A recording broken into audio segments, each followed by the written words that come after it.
environment to adapt to, where will the zones pull, what augments will you get, will you win off spawn? These are the questions we have to immediately answer. With the bus pulling from that northwest towards the southeast, you can expect to see a bunch of fun happening here in the Citadel already off spawn, and here at Breakwater Bay as well.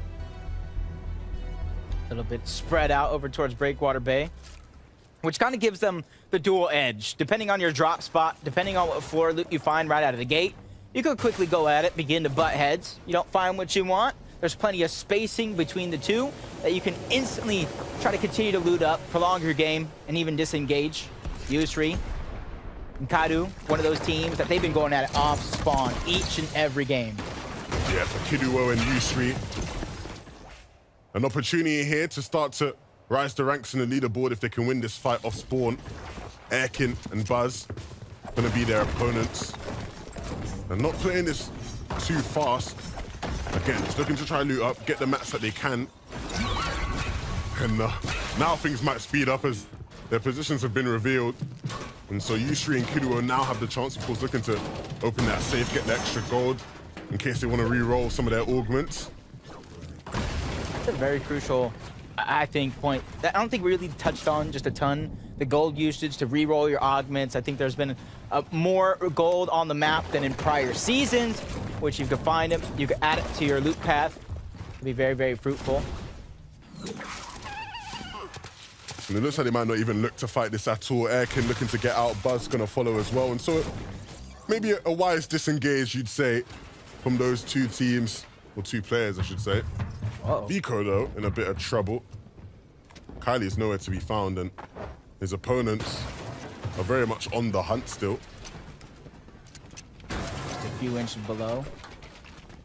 Trying to get up towards where Vico is at while farming slap juice barrels along the way. Giving themselves as much shield as possible for what they think is an inevitable fight against Vico, who's doing a good job playing hide and seek, but Tilter and Helix. This is one of those situations where as long as he's directly in the POI, it's not something you want to let escape, but it makes it even harder when you have one dangerous team on the other side of North Slappy, uncontested, able to put those third-party shots down, which makes your decision to try to close it out that much harder. Yeah, and of course, if you're tasting the mustache, you'll be mighty chuffed about the way this is playing out towards the south side. A lot of chaos is great for them, something that they can capitalize on. Of course, if you're Vico, you'll be hoping that these guys will just give it a rest at some point, but no, they are very persistent.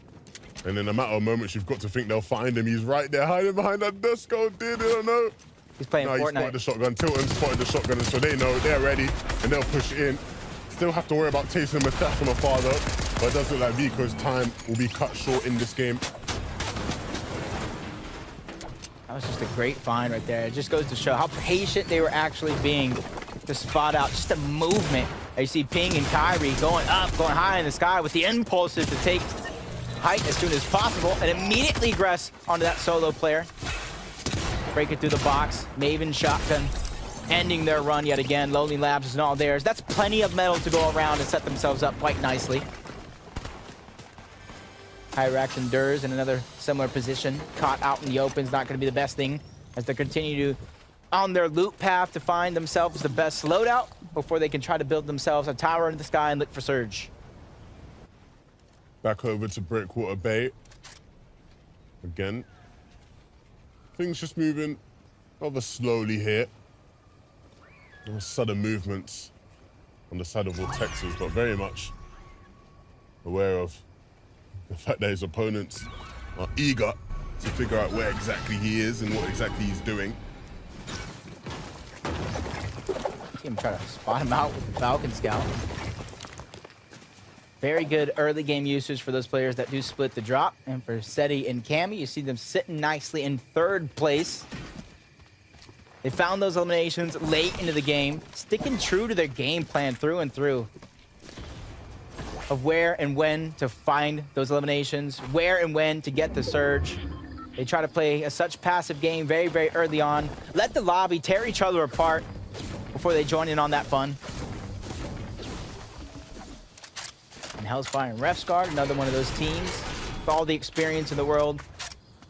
After contested, sometimes it may not yield the best results with Yoxi and Mappy getting a couple of eliminations for themselves, setting themselves up for Surge. And a lot of these teams that are splitting the drops, you can see they're hunting for the Surge elsewhere, and they sometimes just end up in the wrong path against the wrong players.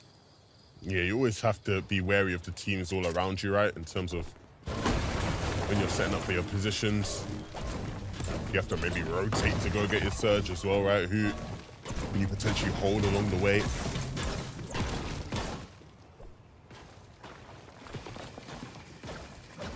Looking around, Albie and Ludwig, first place. Let's see what they do in their early game. And honestly, that's a great loadout. Shockwave Hammer, an Epic Thunder, plenty of heals. The patented Red Eye, just get the Surge. They're setting themselves up for a possible back-to-back as Flodax and Rifty end up box-to-box against another team. You can see an early game skirmish, trading for Surge, splashing themselves back up to what they think could be a prolonged fight, especially since they know they did a good amount of damage onto at least one player who got cleaned up by a whole nother team. It looks like they're actually just going to leave. Of course, they do have ways to go to get to zone, so again, not being too aggressive or over-ambitious. Prioritizing staying in this game. Of course, they still do need quite a bit, even with the amount of shields they have. A lot of brick and metal needing to be acquired. Can't say the same for Snazy, though. He's looking good when it comes to his materials. And this is a team that talked about back-to-back uncontested games. They get the pull on the western side. This time around, it is going to go a little bit toward the eastern portion of the map.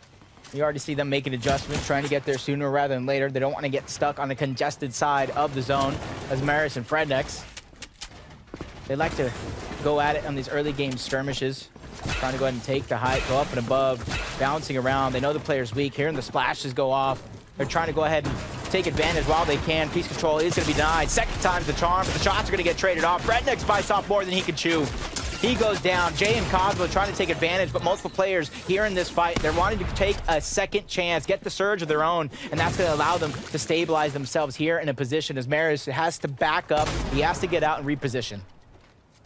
And as good as Frednex has been in some of these games today, just getting caught out a bit too big for his boots. It does happen as the confidence starts to flow through your veins. Unfortunately, in this case, we'll be humbled. And we'll see how this fight plays out. Of course, both those players will be very eager to clean things up. In the case of X-Force and Vortexes, they have a ways to get to zone. But their journey this game has been a very interesting one. We have Taco here on the sidelines to fill us in on what they've been up to.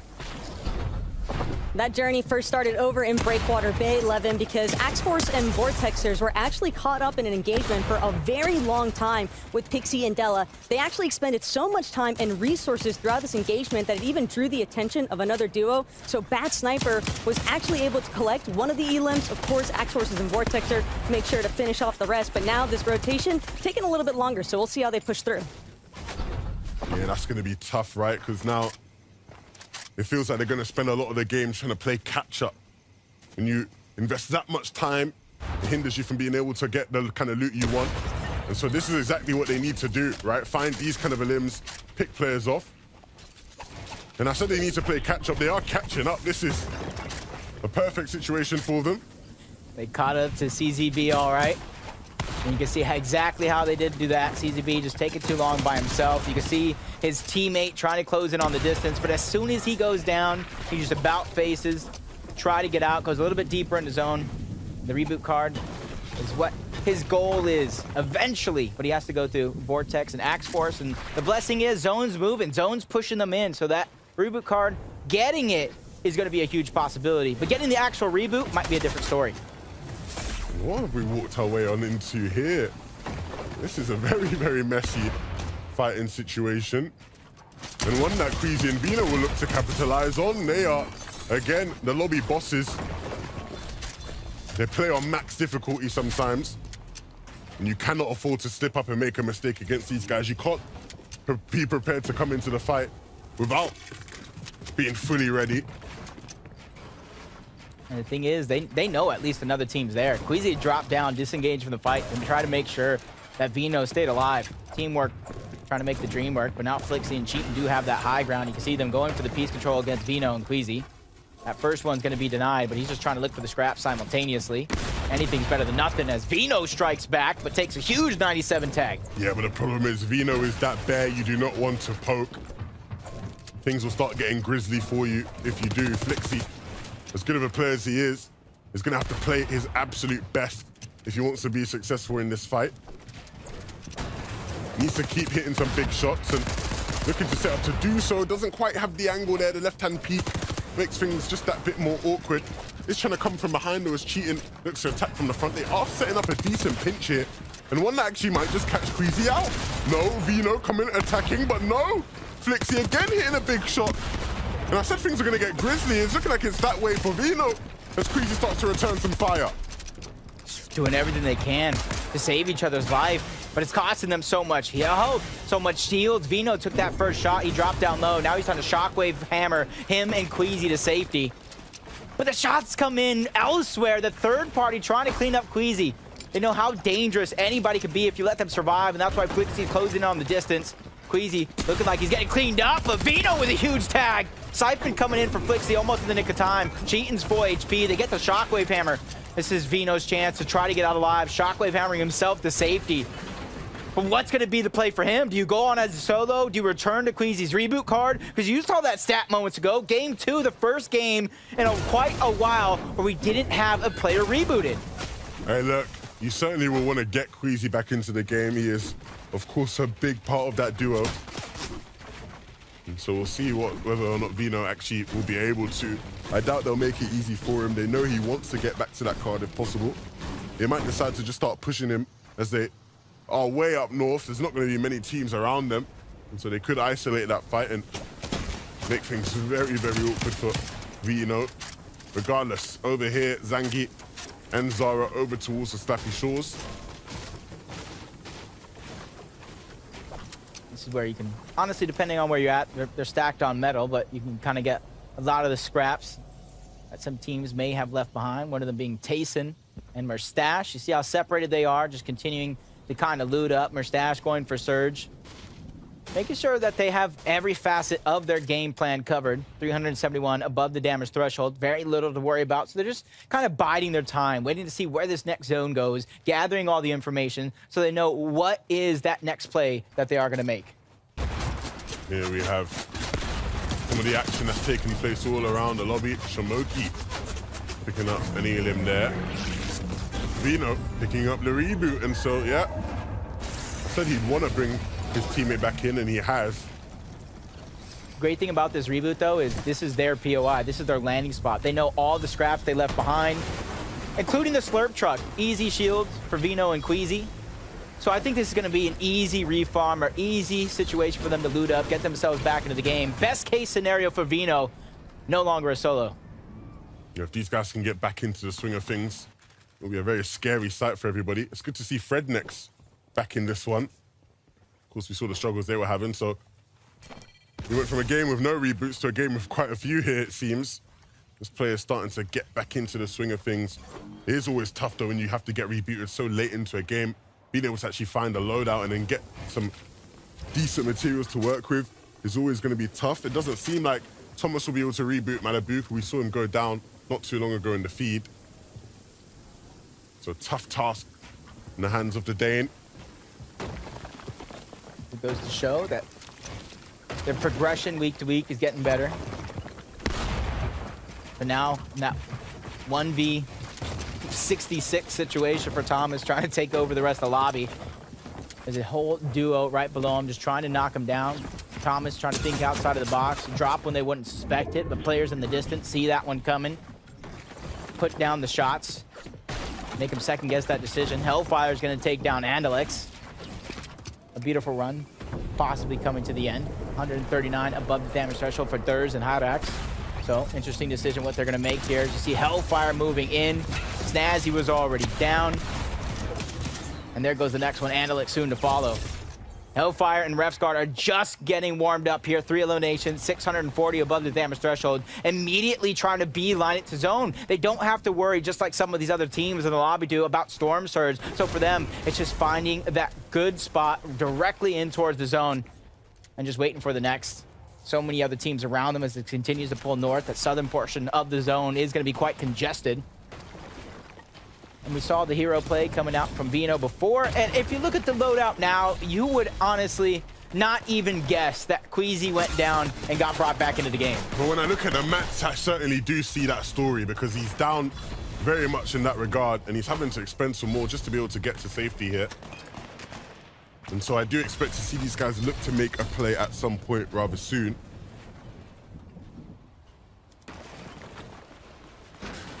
Rax and Durs right next to Thomas. They know he's a solo. Probably use that as a green light to go. But Thomas on the other side. Yeah, did give him the green light. Durs making that one look easy. Catching him off guard, trying to expand his box. Trying to hide the fact that he was a solo, but they spotted him out eons ago. They also needed that surge desperately after the elimination. Only 55 above. So not feeling a huge amount of confidence when it comes to Sword and Surge, but they're feeling that breath of fresh air that they don't have to worry about for a few seconds. As Pink now under the pressure, Nev's going to get dropped back against the zone, still taking a few amount of damage. He can just somehow get out as XSWEEZE and PODASAI are closing in on the distance. Yeah, and another game where, again, I hate to chalk it down to difficulties of zones, but you definitely assume that with it being, again, a brutal bastion area all the way up here in the north. They're above on Surge, but just barely and running very, very low. They obviously land all the way at the south of the map, below Frenzy Fields. And PODASAI and XSWEEZE able to profit off of their bad fortune. They're probably just going to disengage, get out. XSWEEZE and Vino just seem to be a target, a focus of everybody. But my gosh, does he make that player regret his decision, get aggressive on somebody else? But you got to imagine the effects of Storm Surge does to a lot of players in the lobby. Doesn't matter if you're above, you could still become on the receiving end of aggression for a team that is below, and that's exactly what I think might have happened there. Vino taking advantage. You can kind of see the loadout. Splashes, floppers, shockwave hammer, that mythic tactical pistol that we keep talking about. Really being a trendsetter here on EU.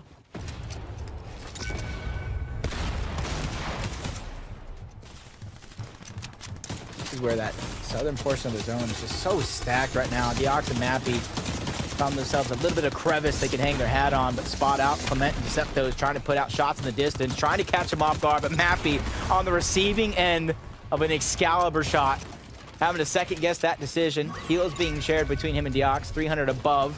They don't necessarily have to be proactive in terms of aggression, but they have to be proactive in terms of gathering that information. And that's exactly why you'll see them scouting here. Peeking out of that cone, plotting their next move. Of course, where this 5th zone drops is going to be ever so important. There will be players who are already aware of that with the forecast augment.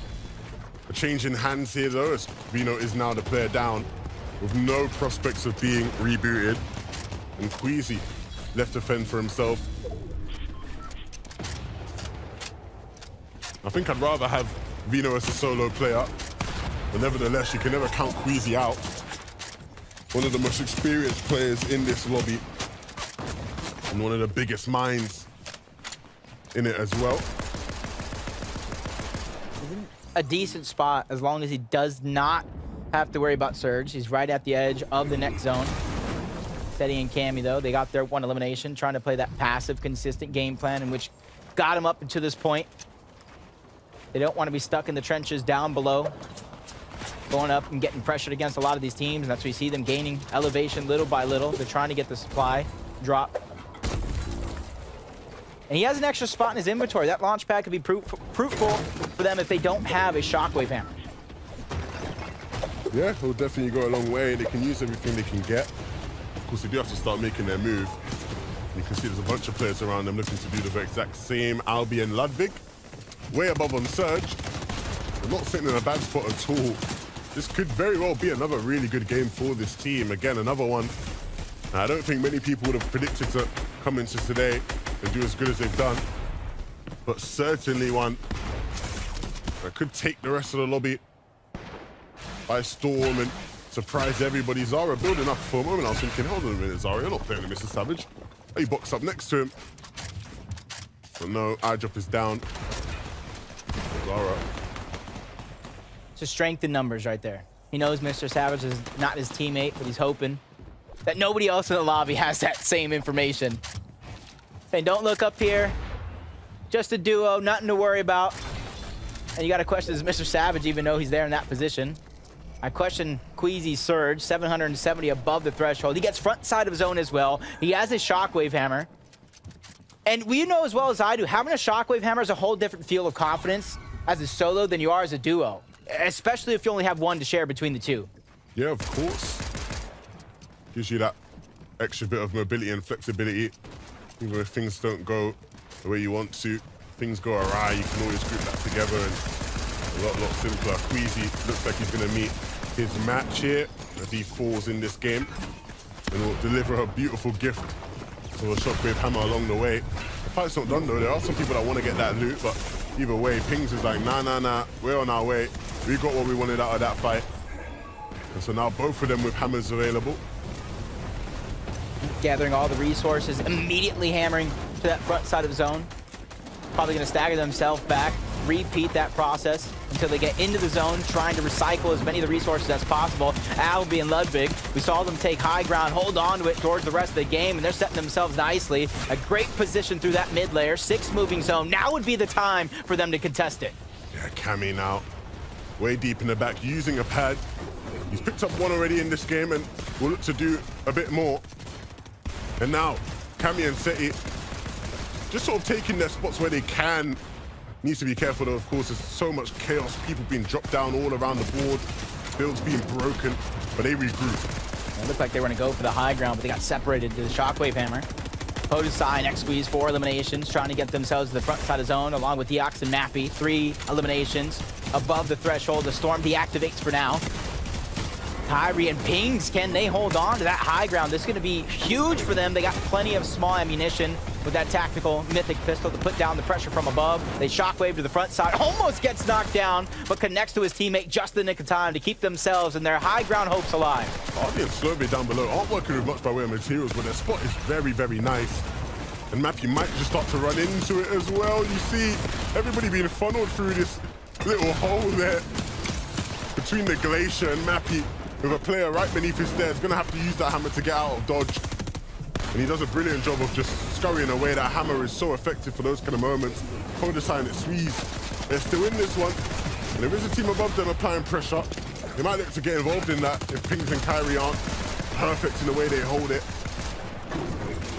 PODASAI is that second team on second height, ready to contest if Kyrie and Pings get caught slipping. Mappy trying to stay front side of zone, walks us by himself towards the side, staggering himself, let everybody go on past, and then you see the flurry of shockwave hammers going up and over this position as Pings trying to get to the front side of zone, going a bit too far, reunites with his teammate before they make it happen yet again. XSWEEZE and PODASAI from 4 eliminations to 5, keeping it on roll, finding Mappy backside of zone. A huge shot going to be fired, but that one's going to be a miss as he gets out alive. Yeah, right now it doesn't really feel like anybody's establishing height, and so Tayson finally decides, hold on a minute, lads, let me step up, let me be the one to take it.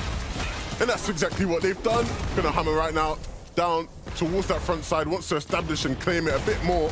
They're running low in terms of resources, and they need to be careful because the poles are right on their case, right on their back, looking to chop them out. And they might now look to start building up, but again, hammers causing chaos, relegating them down to the bottom, back to where they belong, on low ground, where they're comfortable. Pings doesn't have Kyrie anymore, but does have a shot lined up that he will take, and he actually starts to connect. Cammy will fall. He's stolen that one away. Say will be hoping now he can do a bit better to stay alive in this one, but with such low HP and not much time or space to work with, no materials either, it's going to be an uphill battle. Albie, Ludwig, they're still in this one. Not up on height, but still a big, big threat in this game. Threatening to go back-to-back at that. This is going to be a huge opportunity. Tayson and Murstashko going to be one of the titans at the high ground, trying to deny every opportunity. Hardy tries to go up. He gets set right back down. Albie does the same, but down goes Murstache this time around. Tayson, backside of zone. He falls as well. Back-to-back from Albie. Can they do it again, Levin? I said they weren't on height, but now they are, and they keep hitting shots. Charlie falls. Ludwig has fallen as well. But Albie, with 9 limbs so far, looking for more. He's already picked up a bunch, but no. We'll have to settle for second. It's the French boys who take the victory out. XSWEEZE and PODASAI, like thieves in the night, come through slick at the end there to pick up the game. But what a moment that almost was for Albi. Ludwig and Albi putting on a showcase, but it's the French who take the win. They were writing up the script. Albi, Ludwig, back to back. But the show was stolen away. You said like thieves in the night, XSWEEZE and PODASAI, saying you might not have seen him, but peekaboo, we see you. They take the game over.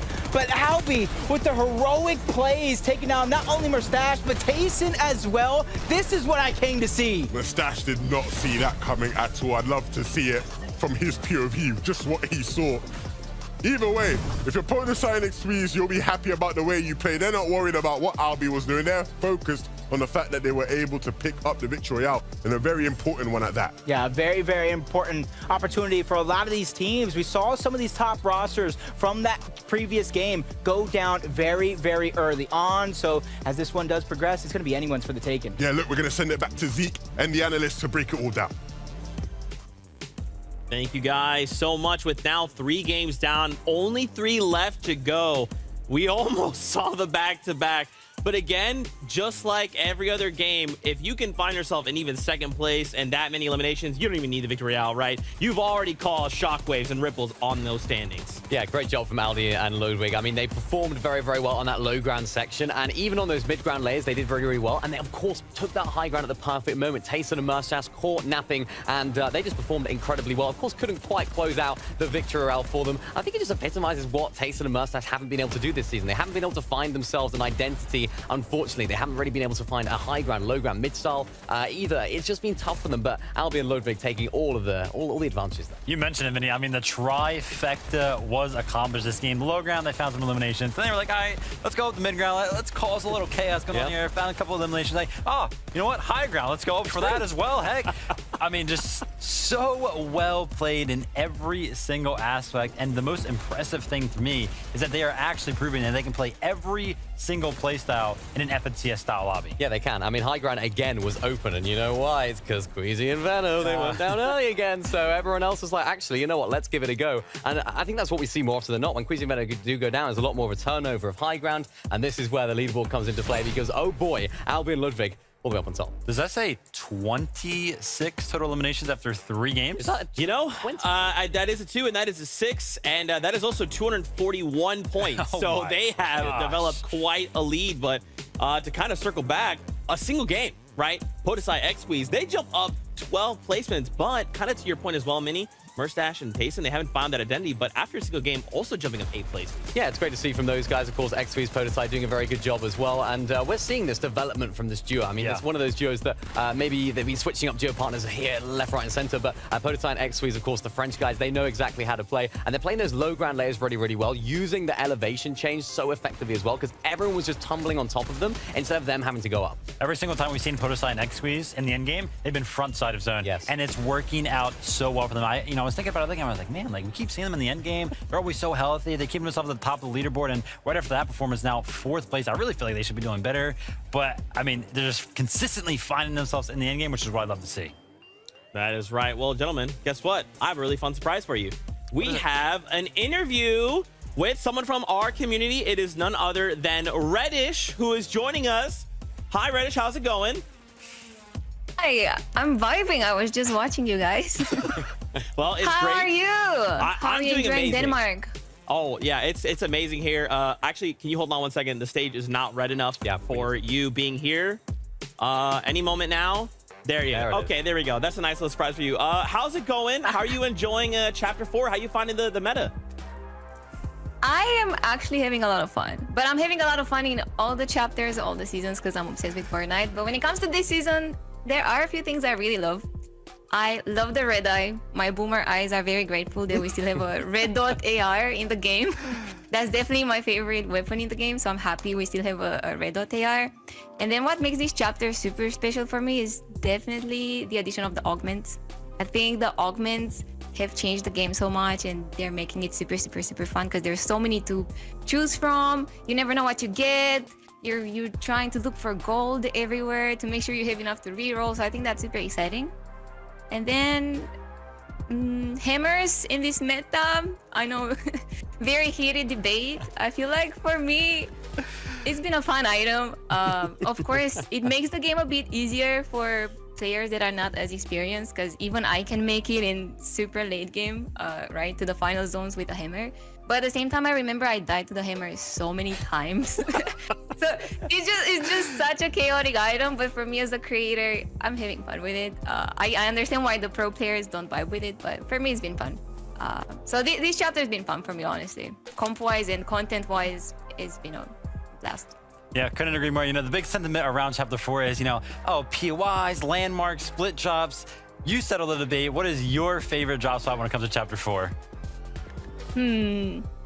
Depends if for comp, because I play a bit of comp as well. I'm not the best, but I love comp. For comp, I have my tiny place. It's not a POI. It's a house at the south of the winter biome that has a lot of meta. Like, I'm stacked on mats and everything. If I'm not contested, I'm winning the game. So I'm landing there. But POI-wise, I'm vibing with a lot of them. I love Faulty. I love Frenzy. I think we have quite a few awesome places this season. That is awesome. Well, Reddish, we appreciate you stopping by, getting to pick your brain a little bit. We can't wait to catch up with you a little bit later on, but thank you so much for your time. We'll catch you later. See ya, guys. Have fun. Reddish is absolutely amazing. Legend. Hey, do you like family-friendly content? Do you like someone who's really cool? And do you like the color red? Reddish is where you should be. There you go. You're welcome. My gosh, with